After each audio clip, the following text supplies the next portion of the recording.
C'était un après-midi comme les autres, le bruit du couteau coupant les légumes pour la salade résonnait dans la cuisine alors que j'essayais de me concentrer sur la tâche. Jusqu'à ce que la voix d'André, venant du salon, brise ma concentration à un ton joyeux, presque enfantin, comme s'il venait de gagner à la loterie. « Maman, ne sois pas timide. Acheter ce que tu veux, tu le mérites. Il y en a 2 millions là-bas, ce n'est pas grave. » Mes mains se figèrent en l'air. Le cœur sursauta puis retomba, comme s'il avait été poussé au-dessus d'un abîme. Ai-je mal entendu?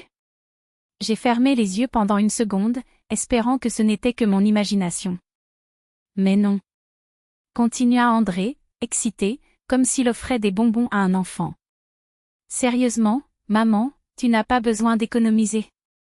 Ce manteau que tu voulais, ce sac, ou tout à la fois. L'argent suffit et il y a plus encore.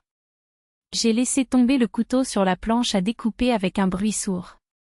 Je m'essuyai les mains sur le torchon, chaque mouvement plus lent que le précédent, comme si mon corps était plongé dans du sirop. Les marches menant à la pièce étaient lourdes comme du plomb. Et quand je suis arrivée, la scène que j'ai vue a été comme un coup de poing dans le ventre. Ludmila Petrovna, sa mère, assise sur notre canapé dans son impeccable costume bordeaux, le même qu'elle portait lors de toutes ses visites prolongées, tenant entre ses doigts bien manucurés, aux ongles fraîchement manucurés, ma carte bancaire. Ce bleu métallique qui contenait non seulement du plastique, mais 3 années de sueur, de privation, de rêves différés. 3 ans à dire non au dîner au restaurant, aux nouveaux vêtements, au voyage, juste pour économiser l'argent nécessaire à l'acompte de notre appartement.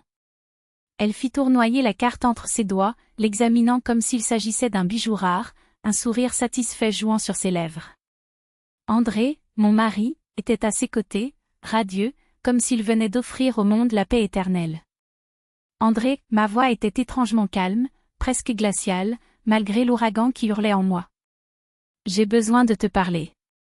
Maintenant. Il se retourna, toujours avec ce sourire niais, ne remarquant visiblement pas la tempête qui approchait.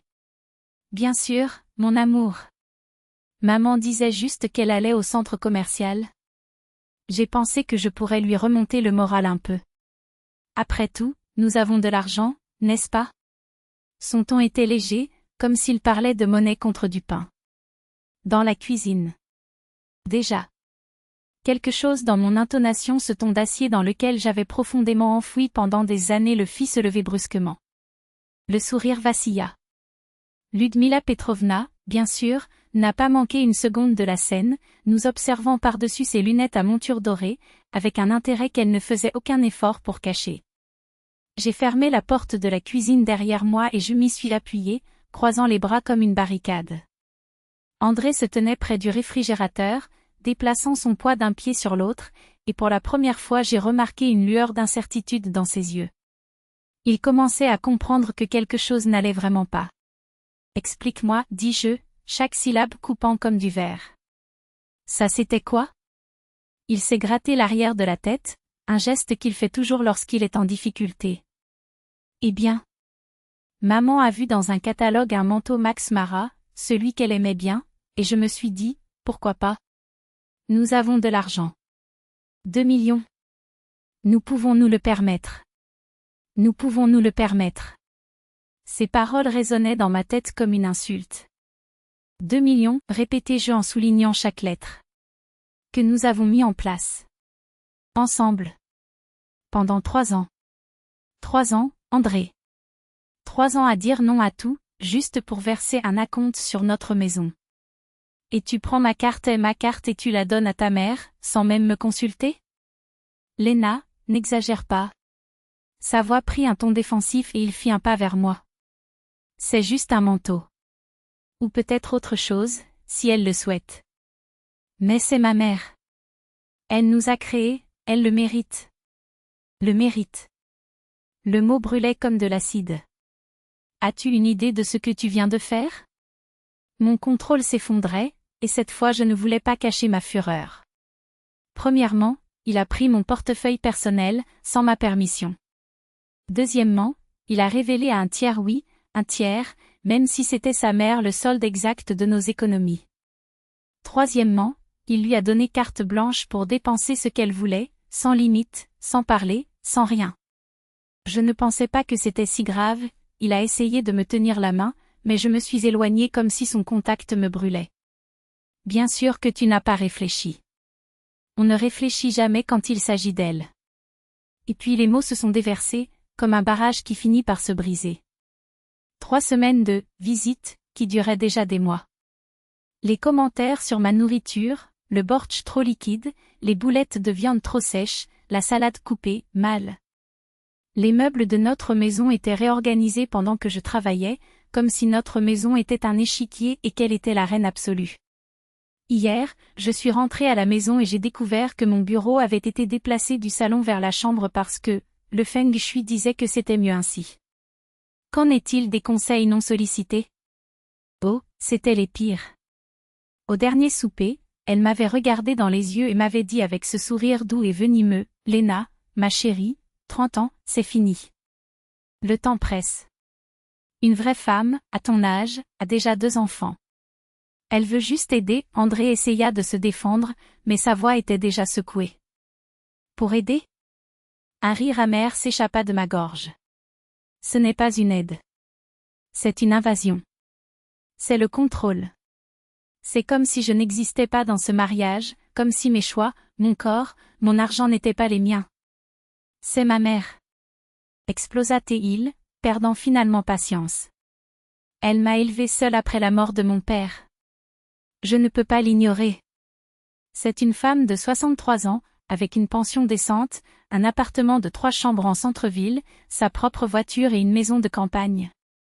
J'ai répondu en criant. Ce n'est pas une orpheline dans le besoin. Si vous souhaitez l'aider financièrement, super, on peut en parler. Ensemble. En couple. En tant que partenaire. Mais vous ne pouvez pas donner mes affaires, mon argent, ma vie, comme si j'étais un accessoire de votre existence. Le silence qui suivit fut lourd, chargé. André me regardait, la mâchoire si tendue que je voyais palpiter ses muscles. Je connaissais ce regard, il était furieux mais se tenait debout. Et c'est dans ce vide entre nous, dans cet abîme de non-dit, que quelque chose s'est éclairci en moi. Ce n'était pas une question de carte. Il ne s'agissait même pas de Ludmila Petrovna. Il s'agissait de moi. À propos de ma place dans ce mariage. Étais-je un partenaire, avec une voix et du temps, ou juste une ombre commode? Une servante non rémunérée, un ventre potentiel pour sa famille, une femme qui devrait sourire et tout avaler en silence? Sans rien dire d'autre, j'ai sorti mon téléphone portable de la poche de mon pantalon. Les yeux d'André s'écarquillèrent. Que fais-tu? Blocage de la carte. Tout de suite. Mes doigts tremblaient, mais ma détermination était ferme.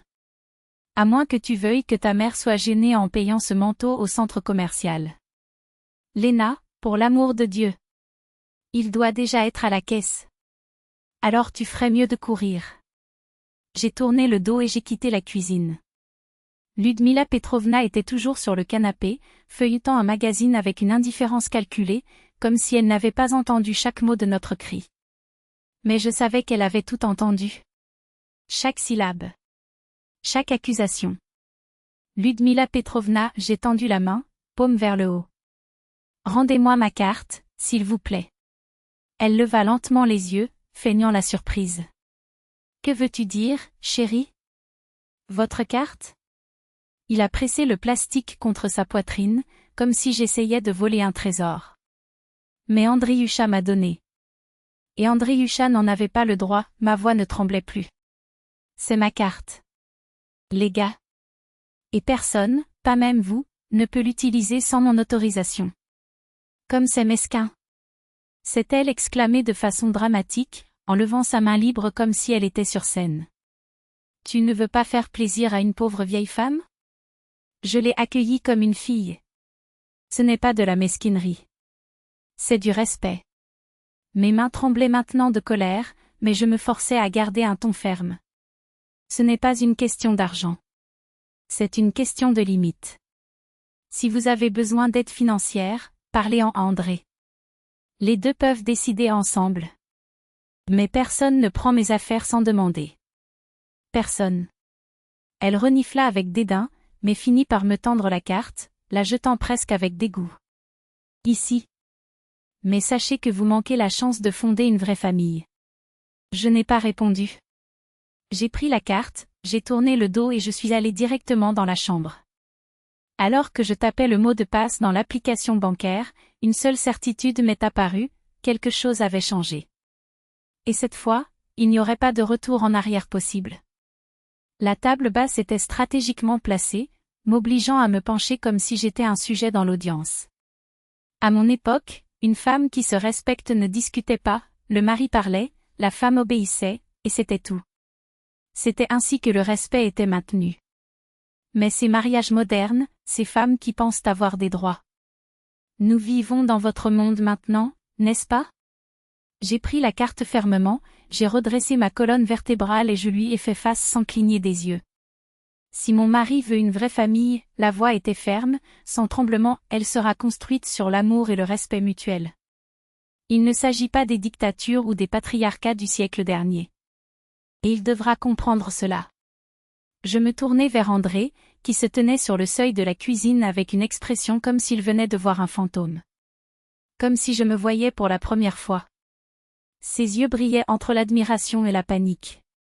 Il faut qu'on parle. Sérieux. Mais d'abord, j'avais besoin d'une minute. J'ai monté les escaliers jusqu'à ma chambre, j'ai verrouillé la porte, avec les mains qui ne tremblaient plus, j'ai bloqué la lettre sur l'application bancaire. Ce n'est qu'à ce moment-là que je suis tombée sur le lit, sentant tout mon corps vibrer avec la montée d'adrénaline qui m'avait soutenue pendant les 20 dernières minutes. En bas, des murmures étouffés montaient à travers les fentes de la porte. La voix de Ludmila Petrovna traversa l'air, pleine d'indignation blessée.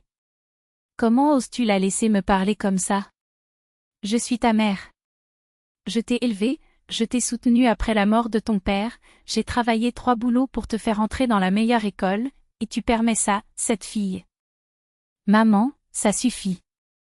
La voix d'André était basse, mais ferme. Une fermeté que je n'avais jamais entendue auparavant. Elle a raison. Je n'aurais pas dû prendre sa lettre sans demander. Quoi? Le scandale dans sa voix était presque comique. Je viens de demander une carte. En famille, tout doit être partagé. Les décisions aussi. Je me suis fait avoir, maman. Sérieux. Une pause. Et je ne suis pas contre toi. Je suis pour ma famille. Pour mon mariage. Et Léna, une autre pause plus longue. Léna est ma famille maintenant. J'ai ouvert la galerie des téléphones portables sans réfléchir. Nos doigts ont glissé jusqu'à s'arrêter sur une photo de nous prise le jour de notre mariage, il y a 5 ans. 2 visages jeunes et radieux, pleins de rêves et de projets. André me serre par derrière, m'embrasse sur la joue et je ris, un vrai rire, celui qui vient de l'âme. Ce moment semblait si lointain maintenant, comme s'il appartenait à une autre vie. Mais c'était notre vie. Et pour la première fois depuis longtemps, j'avais l'impression qu'elle valait la peine de se battre pour elle.